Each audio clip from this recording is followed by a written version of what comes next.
Bagaimana Perjanjian Lama memandang penyakit? Dalam Perjanjian Lama, penyakit dialami sebagai tanda kelemahan dan sekaligus dipahami sebagai sesuatu yang terikat dengan dosa. Para nabi menyadari bahwa penyakit dapat juga mempunyai nilai penebusan bagi dosa-dosanya sendiri dan orang lain. Demikianlah, penyakit ini dialami di hadapan Allah yang kepadanya mereka mohon kesembuhan. Apa makna bela rasa Yesus kepada orang sakit? Bela rasa Yesus kepada orang sakit dan banyak penyembuhan yang dilakukannya bagi orang sakit merupakan suatu tanda nyata bahwa kerajaan Allah sudah datang bersamanya. Dan karena itu juga berarti kemenangan terhadap dosa, terhadap penderitaan, dan terhadap kematian.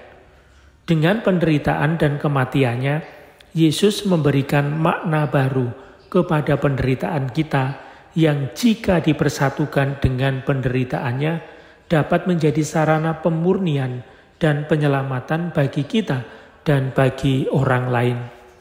Bagaimana sikap gereja terhadap orang sakit? Setelah menerima tugas dari Allah untuk menyembuhkan orang sakit, gereja berusaha melaksanakannya dengan merawat orang sakit dan menemani mereka dengan doa permohonan. Terlebih lagi, gereja mempunyai sakramen yang khusus ditujukan bagi orang sakit. Sakramen ini ditetapkan oleh Kristus dan ditegaskan oleh Santo Yakobus.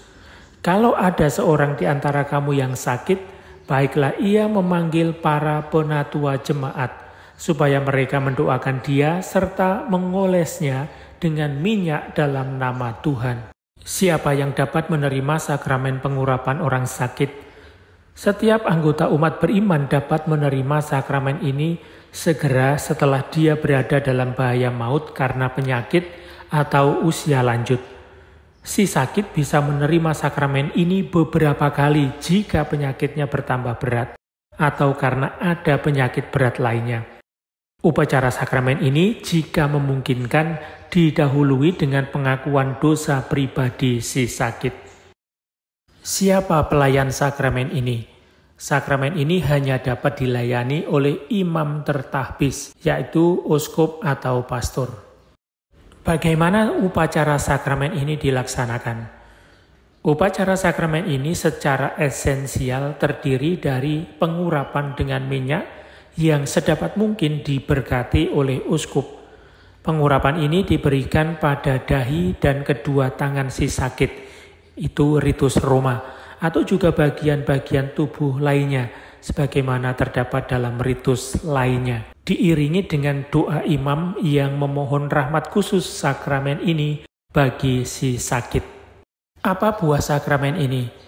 Sakramen ini memberikan rahmat khusus yang mempersatukan si sakit lebih erat dengan pribadi Kristus untuk kebaikannya dan kebaikan seluruh gereja.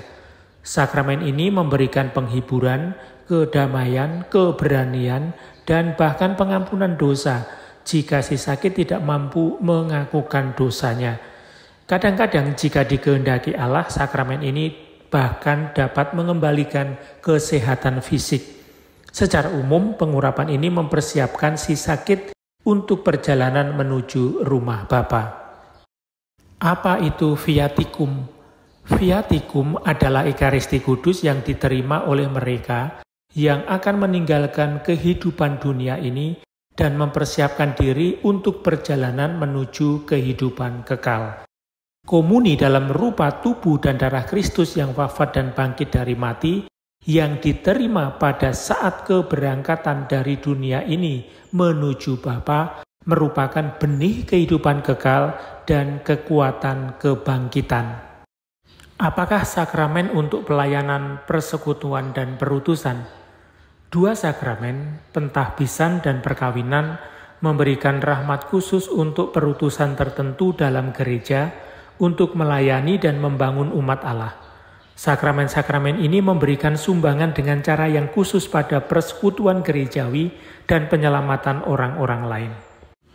Apa itu sakramen pentahbisan? Sakramen yang melaluinya perutusan yang dipercayakan Kristus pada para rasulnya terus dilaksanakan dalam gereja sampai akhir zaman. Mengapa sakramen ini disebut dengan pentahbisan?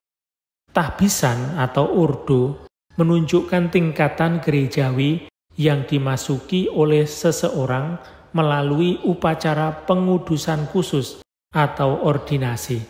Melalui rahmat khusus Roh Kudus, sakramen ini membuat orang yang ditahbiskan mampu melaksanakan kuasa suci atas nama dan dengan wewenang Kristus untuk pelayanan umat Allah.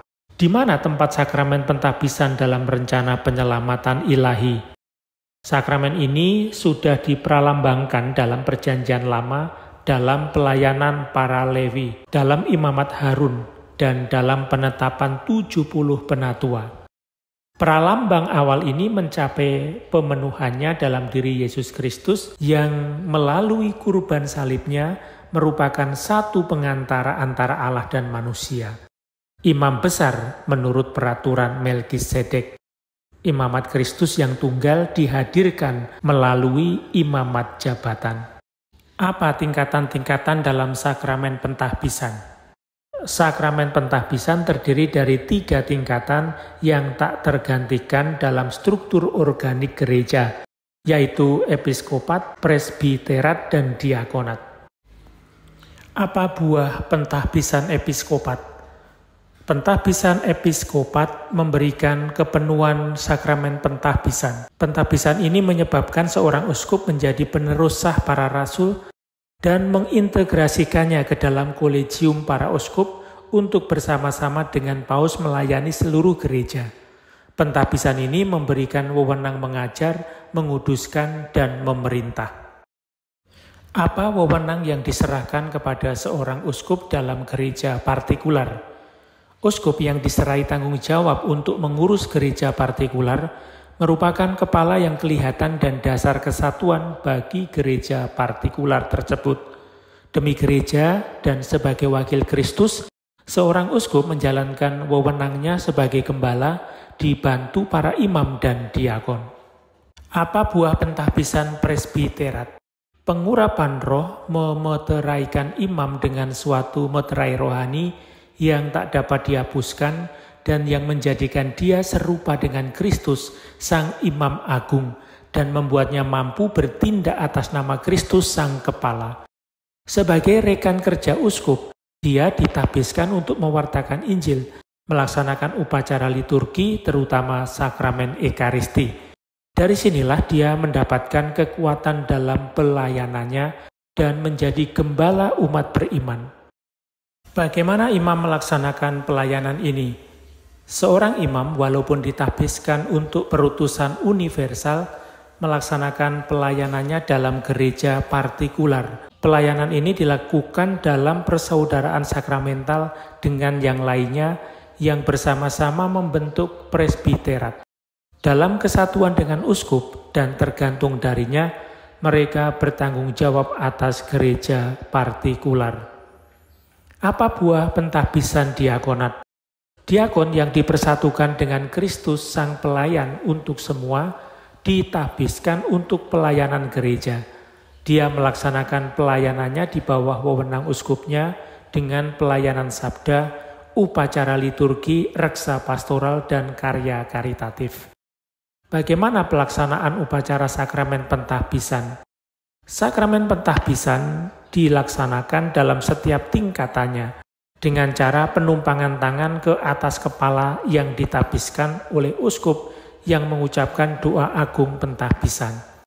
Dengan doa ini, uskup memohon kepada Allah bagi yang ditahbiskan pencurahan Roh Kudus dan anugerah roh sesuai dengan pelayanan yang dimaksud oleh pentahbisan tersebut.